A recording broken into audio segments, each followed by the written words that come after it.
Oh, hello there. It's me, MacDaddyMatty. No, you're the HiveMind. No, he is the HiveMind. The Hive? Never fucking heard of him. Well, you should have. He wrote Emmy's Path. I mean, you wrote Emmy's Path. Wait, fuck! Now I'm confused. And you're watching the HiveMind's channel. Sure, why not? You're Maddie D on the MacDaddyMatty channel. Thank you, Emmy. And this is my frank and unfiltered review of Emmy's Path, from the visual novel Katawa Shoujo. Yeah, Maddie's on Emmy's Path. So I did Hanako, and my plan was to do Ren next, but everyone raves about Emmy. So for quite a while I struggled with which shoujo I should pursue this round. Ren or Emmy. Even going into this playthrough, I wasn't 100% sure who I was going for. Now, you know, when I restart a game and do a new route, I still play from the very beginning. Sure, as a follow-on playthrough, I'll skip stuff that doesn't pertain to the path. But I enjoy re-experiencing the Act 1, and getting psychologically settled into the mood, and the setting and the characters. Well, Katawa Shoujo has a lot of Shizune Misha at the start of the game, and I found myself not burning through those scenes. And I realized, I really want to do Shizune. So now I'm totally up in the air between Ren, Emme, and Shizune. I'm saving you for last, Lily.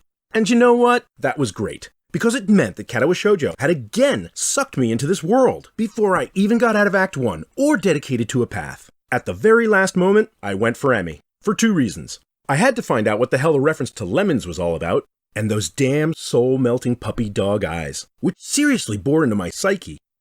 I mean, if I didn't choose Emmy, she might pout, and we simply can't have that. Okay, I may have some issues, but the innocuous setting, flirty and teasy interactions, and the character dynamic was just what I needed. Do I need to say spoilers for this? I assume that people watching this probably already know. Oh yeah, this video has spoilers. Yeah, this video has spoilers, so go play Katawa Shoujo first and then watch this video. Go play Emmy's route. Obviously. And watch my Katawa Shoujo intro video before watching this video. Because obviously, obviously.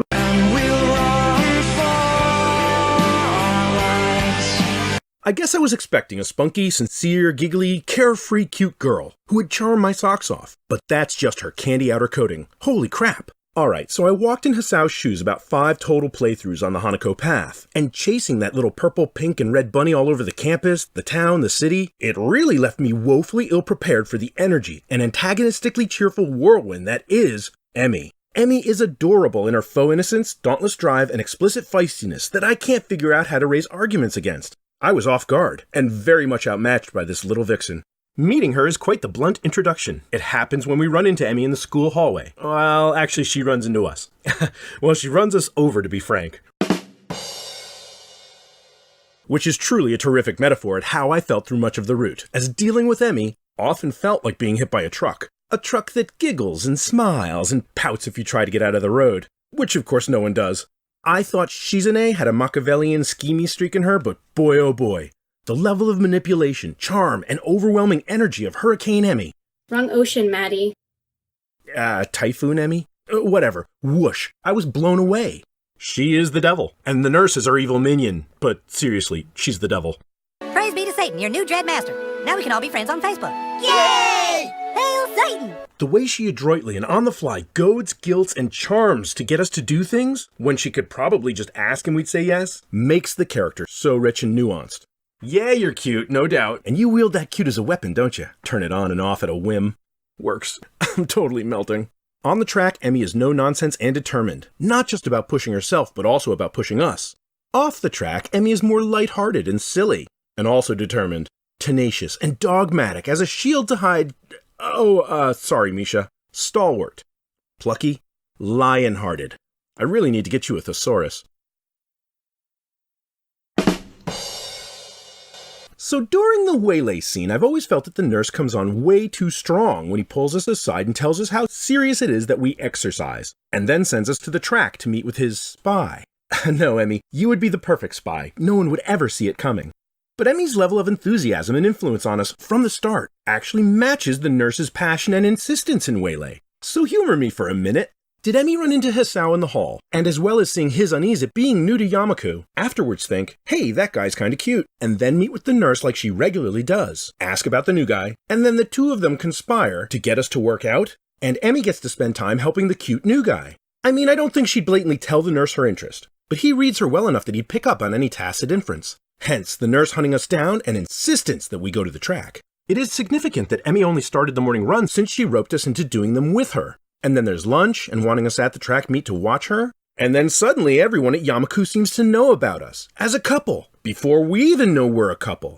How the hell does that happen? Emmy probably told Rin she likes you, or maybe Rin noticed it. She's actually pretty perceptive even though she's a giant flake. And then Rin probably said something to... Wait, who the hell does Rin talk to? Probably her art club. Then you know how girls are, they talk! And Misha signs everything that everybody says around her, so that's how Shizune found out. Eavesdropping in the cafeteria. Someone from the art club or the track club. Loose lips sink ships. Then somebody had to tell Lily. That was probably Hanako. After Misha confronts you in class about a rendezvous on the roof with two girls. Are you insane? Outnumbered and cornered? Or Yuuko told Lily, they're talking about you, man. The nurse and Emmy. Girl talk. Even though the nurse is a guy. It's girl talk with a guy and a girl. And don't even ask how I found out. Besides, how does the nurse know you gave your jacket to Emmy? He left early from the track meet. And so did Emmy's mom. Think about that. Give me 500 yen, would you, pal? Oh, wow, that's a lot to unpack.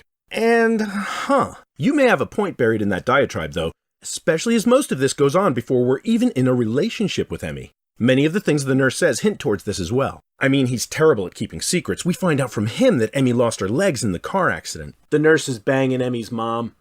Wait, this is complete conspiracy stuff. Ridiculous, isn't it? He treated Emmy when she came in from her accident in the first place. And so he became like a family friend, which is what he's doing over there. Also, they were definitely banging at one point in the script. It was going to be made like, at one point, there was a version of Hisao going to dinner where the nurse was already going to be there. And it was going to be implied that they were doing dirt like when the doorbell rang. And so like the nurse was going to answer the door, and then Emmy's mom was going to come up later because she was putting her shirt back on. He calls her away. Like they meet up at the track meet. If that wasn't blindingly obvious, let me make that subtext text. They met up at the track meet. Fuck me, I'm buying into Kenji's conspiracy theories now. Mrs. Ibarazaki needs hers. Still, Emmy is masterfully devious and quite complex despite the carefree persona she portrays. And periodically we get to look beneath the veil and get more insight into Emmy. The scene where Hisao wanders down to the track. I wondered why he questioned her about why she hangs out with Ren. The answer that they're both extremists and they have that in common makes a lot of sense. And the poetic painter with no arms, friends with a runner who has no legs is wonderful in its conception. But I don't think that's why Emmy hangs out with Ren. But let me get to that in a moment. For now, we know Emmy's unabashed obstinacy gets her in trouble. Like at the Park 1.0 scene, that picnic in the rain. That rigid pig-headedness of hers. So when Emmy doesn't show up for our morning run the next day, this moment actually got me really nervous. Hisao did the run. I think I would have gone to look for her. Seriously, Hisao, do not make me get Kenji's sock puppets for this. Yeah, you moron! Emmy's not at a morning run. My mind reeled. What if a broken leg blade on the stairs? Or something worse? I mean, why the hell would she not show up? And then it turns out she just caught a cold. But this is a total missed opportunity here, Hisao. See, my way, going to find out where the hell she is, and then finding her sick in her room, you could have taken care of her. Like in so many cliched and awesome visual novel scenes. Blown off classes, gone into town and gotten her soup, or even gone casual, gone to classes and then brought her cafeteria soup at lunchtime is boss-level stuff, and it's also good friend stuff. Yeah, I know, story pacing, I get it. Either way, we're falling for her. I mean, how could we not? She's fun, driven, takes a deep and positive interest in us and our well-being, giving us the direction that we didn't even realize we needed. And she's sexy cute to boot. Plus, we've basically been holding hands with her the whole time we've known her. She grabs us and drags us along with her everywhere. The track, after running to go to the nurse, to get art supplies, to get more art supplies, around the festival. But I must admit, Hisao's doubt here is nicely written, especially after Yuuko drops the bomb with the, "This is a different guy than usual, isn't it?"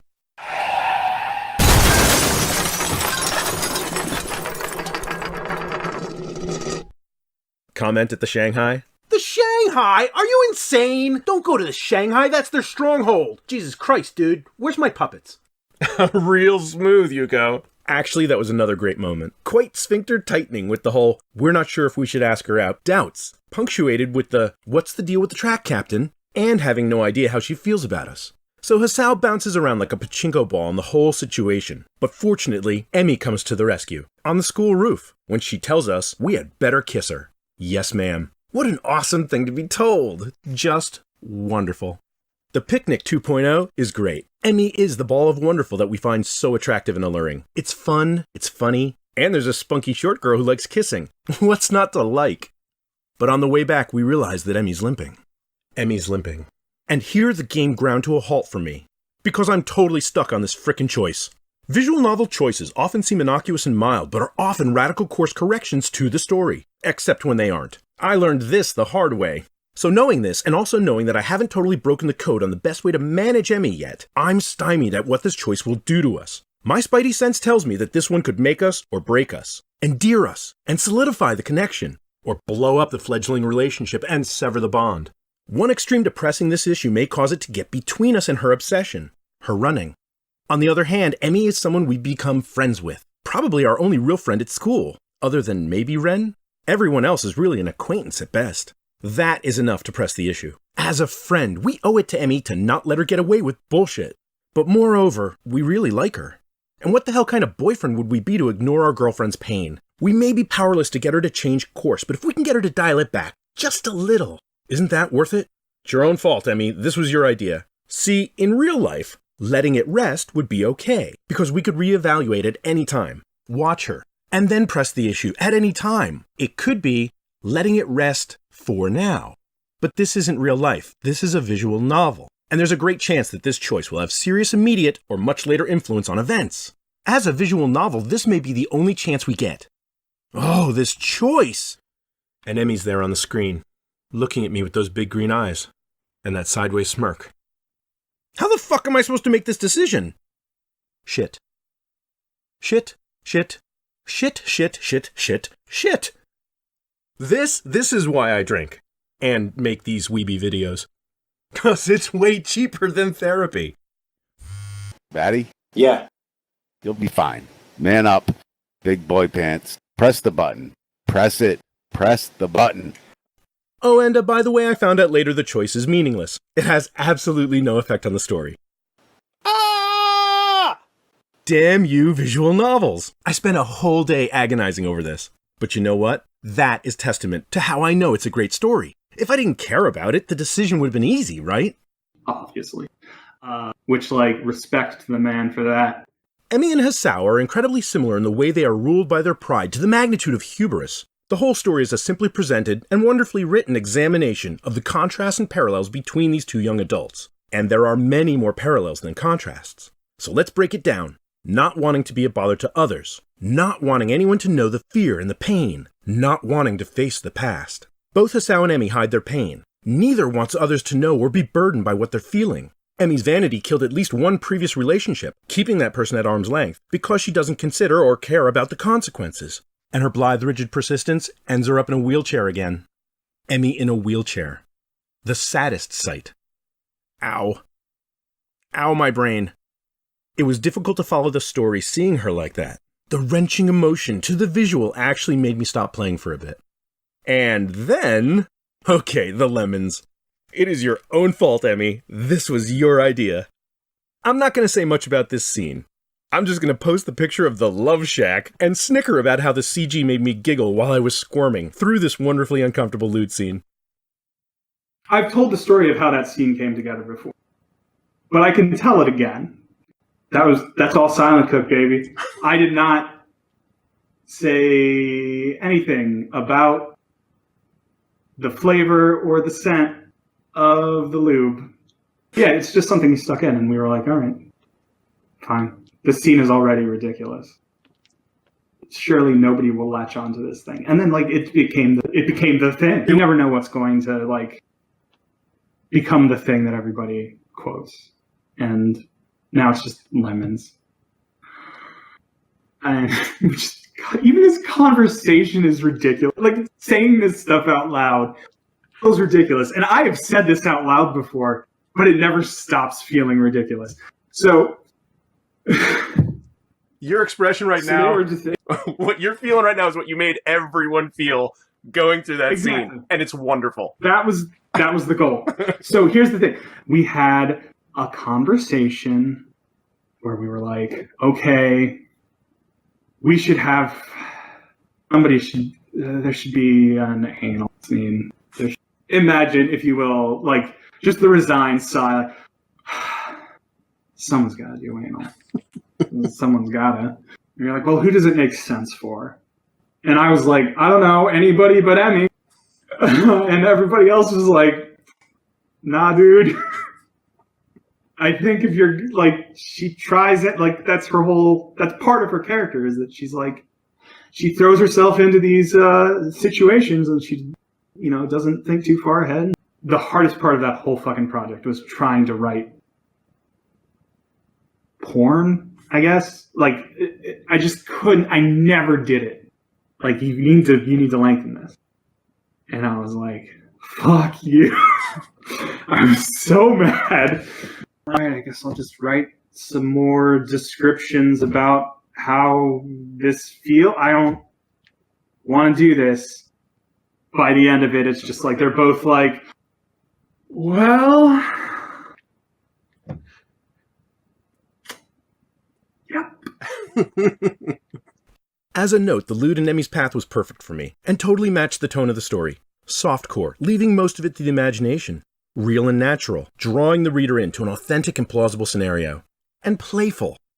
Please, don't ask me about the lemons anymore. Emmy is delightfully obsessive in all aspects of what that encompasses. Until she isn't. In the first 2 times we deal with Emmy, we almost die. Okay, that's an exaggeration, but she runs into us in the hallway and our heart goes bumpa-dumpa. And then we chase her on the track and our heart goes bumpa-dumpa. She says she's sorry, but I'm not so sure she is. See, to get on Emmy's path, you have to chase her. Chase her till you redline. I think that she sees our trying to push past the physical limitations to the point of recklessness as a kindred spirit. We're doing what she's doing. That's why she initially invited us to go run, because she's been where Hisao is, trying to adjust, hiding the fear, pretending everything's okay. And not that she needs it, but to Emmy, this is justification to her own abandon, being one with her raw fixed determination and shutting out everything else. We're someone who, at first, she can safely proximate without perturbing her world. But my problem is, as well as being a gigantic pussy, I'm also calloused and jaded. And a small piece of my brain that wasn't awash in happy chemicals from being totally charmed by Emmy was trying to get me to see past her as a happy, bratty, bubbly force of nature. That there was something askew with the way she switched gears so quickly. I had a hard time writing this part of the script, because I had this cloud of vague unease with me at this point. Because I didn't want to go down this road. Yeah, that unflappable attitude at enjoying the day as it comes, that kind of carefree, is rarely so carefree. All the focus and relentless pushing herself. I could not shake the feeling it was all compensating. She seems to be trying to prove something. To who? Exactly, that's what I want to know. But I'm getting ahead of myself. So we give her the space during exams, but then that space never closes up again. We're now at arm's length. And then pressing this issue brings the conflict. Emmy is purposely keeping us at a distance. But why? Her dad. I speculated the obvious, that her father died in the accident. He's pretty sure he fucking knows what happened to her dad. Died in the accident, or worse. He's in a vegetative state somewhere. Worse, because then there's never closure. As always, a string of hope remains. There was a version that never got written, but it was like a plan that I'd had that was like, what if the dad caused the accident and he's in prison? Whatever the reason, Emmy's constructed a wall around herself and is determined to never let anyone in. And here the path does it. It captures the truth, at least for me, of a real relationship. I remember being asked once, what's better, 2D girls or 3D girls? It was a genuine question, so I gave a genuine answer. They are, of course, very different creatures. A 2D girl is always there for you, in the way you need her. But there are some pretty big limitations at how close you can ever be to a waifu. A 3D girl. It's indescribable when 2 autonomous beings, each with separate volition and different focuses, really connect on a deep and meaningful level. But with each person having free will, their own fears and demons, that can be hard to obtain, and a lot of work to keep going. And here, in Katawa Shoujo, Emmy has just transcended 2D girl and into 3D girl territory, not knowing where we stand in the relationship, not knowing the what she says versus what she means versus what she feels, really feels, and not knowing the best way to navigate the three-dimensional maze. Yeah, that's an accordion ride I'm too familiar with. Stretched and pulled, trying to figure it all out, and then crushed and compressed by the ravaging doubt and worry, back and forth. And then your own walls start to build, as an incipient nagging doubt that scrutinizes all of your time together, undermining the ability to connect in ways that you should be, regardless of what she said. And I want to climb into the screen and tell her, we're trying here, Emmy, but there's all these intense feelings about you, feelings that make it worthwhile. Just didn't know they were unrequited. It's a gut punch. And we're back to the tipping point, the break point. Do we let it go? Do we accept our relationship as a tryst with someone who will never be more than a friend? Or confront it, try, and in peeling the onion, see if we can get through her walls because she is so worth it, even knowing our efforts may likely blow it all up. So, anyone want to bet how well these relationships worked out for me in real life? You fucked up. You fucked up. She put the wall back up. She left to do her own thing. And you now get to do your own thing. Like, now you get to deal with the fact that you fucked up. The times I've been in this very position, I was never able to find my way back to being just fuck buddies. Because in letting you into my life, in overcoming my own insecurities, and trusting, despite my fears and demons, a bond forms. And for me to dial it back means killing that beautiful connection. That part of me. And I never wanted to be somebody that could do that. Someone so callous who could kill something so precious. For what? Pussy? Fuck that. But that's the only way. Because anything short of that and the wistful, unfulfilled, and unrequited feels like a third member of the relationship haunt. And there remains a string of hope that constantly clouds everything with its melancholy. Yeah, see, I've been Emmy's previous relationship. I've lived that bad ending already. I wouldn't recommend it. But I do think we missed an opportunity in this scene and Emmy's character development. She very briefly mentions phantom limb syndrome, which if you haven't lost a limb, you really can't understand. And most people don't even know is a thing. It's a very serious struggle. I would have loved to have Emmy, in her own words, describe what it's like to have it. Give us some insight into the deep and hidden struggle. Help us to understand her better from her own perspective. And in doing so, gain empathy and an even greater appreciation of her. But back to it. Emmy tells us the relationship can't be a serious one. And then she invites us to dinner at her mom's. Hello, mixed signal. Oh, and by the way, Emmy's mom, Meiko. Oh my. Look, I'm just saying, if there were mods to Katawa Shoujo, you know there would be some epic Meiko roots. Sorry, I got distracted by Emmy's hot mom. So, why does Emmy hang out with Ren? She hangs out with Ren because it's a diversion. Hanging with Ren, she doesn't have to face her grief, as the conversation is always Ren's stream of consciousness and off-kilter logic. And at the same time, she's got company that won't ever probe, just distract. At the end of that scene, Emmy lets slip that her father got her into running. She gets sad, and then abruptly ends the conversation to go on a run, her main distraction. And by trying to keep that damage from defining her, she's allowing it to define her. And then Hisao remarks that she's a lot faster than she was this morning. And yes, there's beauty to her when she runs.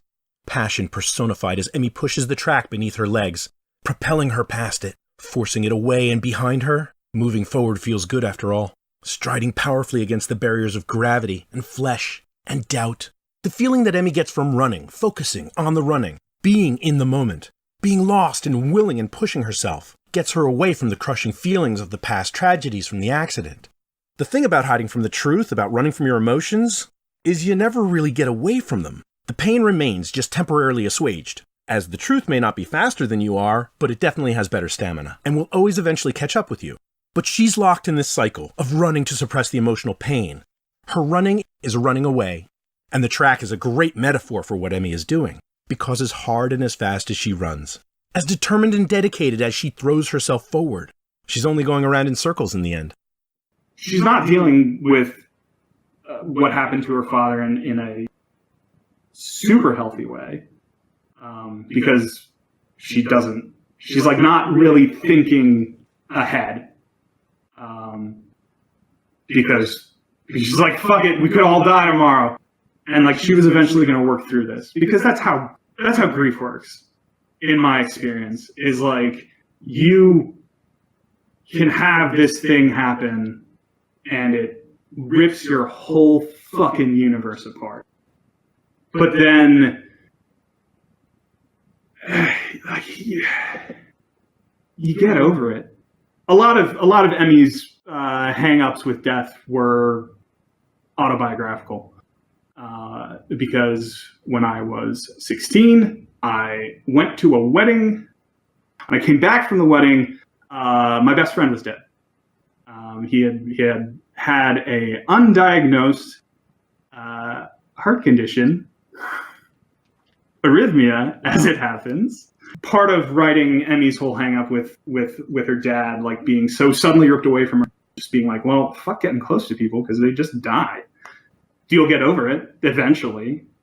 And she gets through it she does this, she runs. And that's how she kind of works through her whole deal. And now with running in circles, she keeps passing Hisao, who reminds her isolation sucks. Emmy is questioning herself and having doubts, uncertainty when she speaks, considering if she should tell us. Trust us.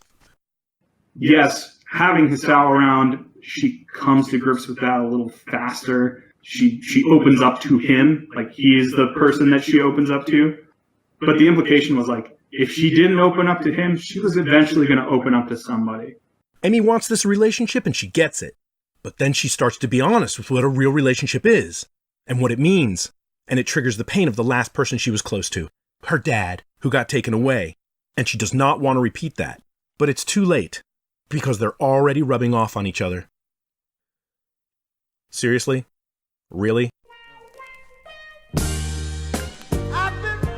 Hisao and Emmy are alike in so many ways that it's impossible for Hisao not to be inspired by Emmy, and for Emmy to be able to ignore her demons. And maybe that's why she also kept him, even after he wants to take their relationship into her no-zone. No, not the lemon thing, her emotional no-zone. Come on, guys, this is the serious part. He really does love her, not as a rescuer, but as a friend. The protect myself part of Emmy fights this. The desolate part of Emmy craves this. Companionship. Which is why the do me a favor, stay with me, is such a great ending, because it's open. Open and vulnerable emotionally for both Emmy and Hisao. Open as to the fear of what the future will bring. Open as to where the story goes from here. And hopeful. Because they'll face it, but now they have someone they can lean on. That end is so good, in fact, that after 3 run-throughs on the Emmy's path, I still hadn't played the bad ending. I just didn't want to spoil the feeling. Yes, Emmy, you are awesome. Secretly sensitive and focused passionate with your 1,000-watt grin, and I welcome your tactical prowess, disarming us, and allowing us to be ham-handedly manipulated by you. Because a big part of us wants you to get what you want. Because what you want includes us. And that's just cool. These things happen.